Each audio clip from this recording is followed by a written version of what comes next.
Good morning, everyone. How's your heart today? How is your heart? I hope it's well. I really hope it's well. So, a few weeks ago on Instagram, I asked a question about what people might like to hear me talk about, because I think that's just a really great way to connect with you guys. I'm all about connection, right? And this way, I could help you guys with, a more spiritual, personal development aspect of just various things that you guys might want to know about. So I did get a question.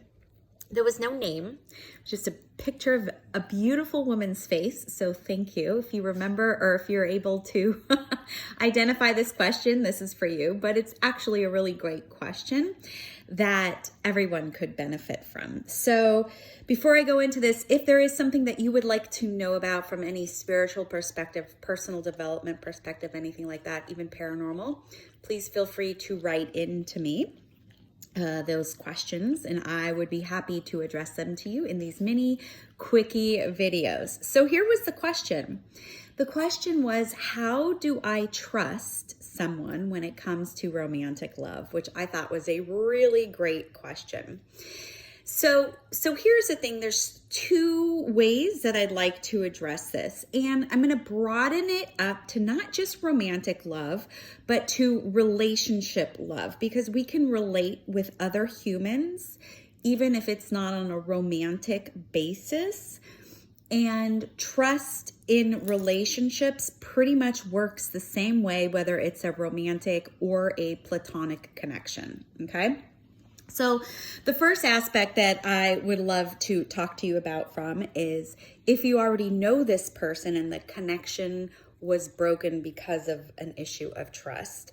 The second one would be if you don't know them yet, how do you trust them? You'll find that sometimes they're a bit similar.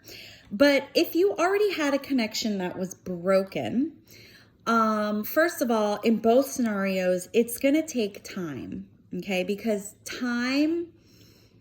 So the definition of trust is consistency over time, right? So you have to see a behavior, experience a behavior from someone over time so that you can learn to trust them. So if they broke that, it has to be rebuilt, right?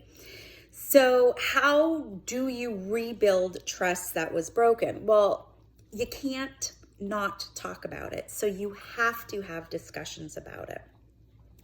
Each party needs to be heard and needs to be seen, right? It's hard to just say that there's one specific way and this is the formula to do it, because each person is individual and each person has different needs. But each person needs to be heard and needs to be seen and needs to be acknowledged for their feelings, whether both parties, either party or one party agrees or not. So it's super important to be able to voice your emotions, voice your feelings, right? And then to be heard, right? So there has to be a lot of communication that goes on, right? So if that connection is broken from an energetic perspective, it has to be rebuilt, and it is rebuilt through communication and through releasing of opinions or speaking of opinions or feelings, because remember, emotions are energy in motion of feelings. So your feelings have to be valued. If your partner cannot value your feelings and cannot understand or get what you're talking about, it's gonna be hard to rebuild that connection, okay? And again, it's that consistency of having a conversation over and over and over again. Because what happens is, as humans, a lot of times we're not always necessarily aware of what is going on. So as we release energy from level to level to level of conversation, we might go a level deeper, just like an onion, peel off more information. Right? So as information is gathered or collected from each other, something else might come up and you might have to go deeper and further into this conversation. So really the best way to rebuild a broken trust in any type of relationship is to continuously talk about it until there's nothing to talk about anymore.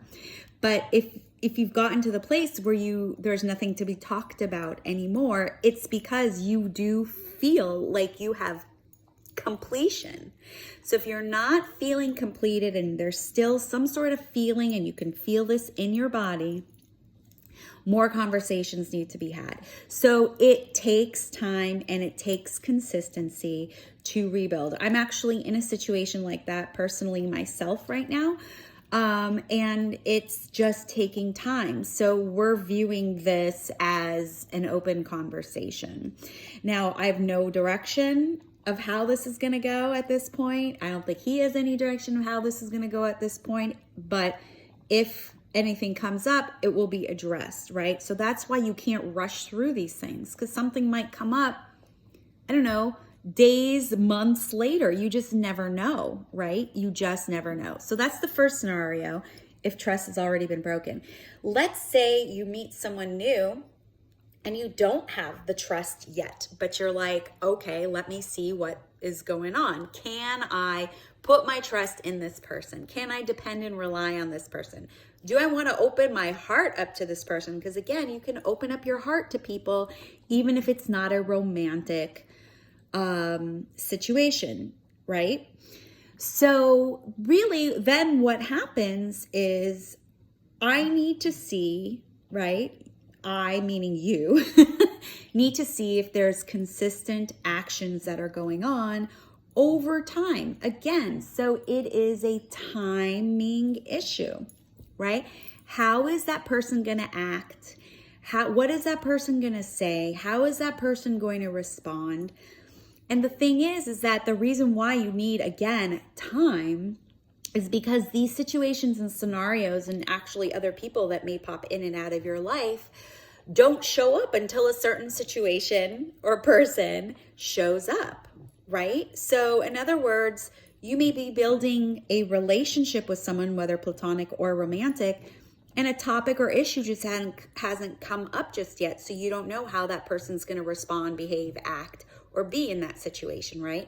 So that's why you need to, again, have time. Now, people who are very anxious or have a prone to anxiety want to rush this process. This process cannot be rushed. Hello, I am one of those people. I have been learning probably in the last 2 years or so how to slow down, right? So that is the key to any kind of trust in any kind of relation, platonic or romantic, is time, right? Time. So never be afraid to explore a connection with someone to see whether you can trust them or not. The only thing that you really need to invest at any point is time, right? Which time we can't necessarily get back, right? But what you're looking for is you're looking for consistencies over a period of time. Can I trust and know and feel safe that this person is going to respond the same way each time? Because if that's the case, then I know how I can respond, act, or be with that person as sort of like this unit or a team, if that makes any sense. So again, trust is consistency over time. If you were to actually write this out like a mathematical formula, you would write out the word trust, the equal sign, and then you'd put the word consistency, the division bar, right? And then under the division bar would be time. Yes. So whether you've broken connection with someone and you want to repair and rebuild, or whether you're investigating whether you are looking to trust somebody because this is someone new, everything takes time. And if you rush through the process will,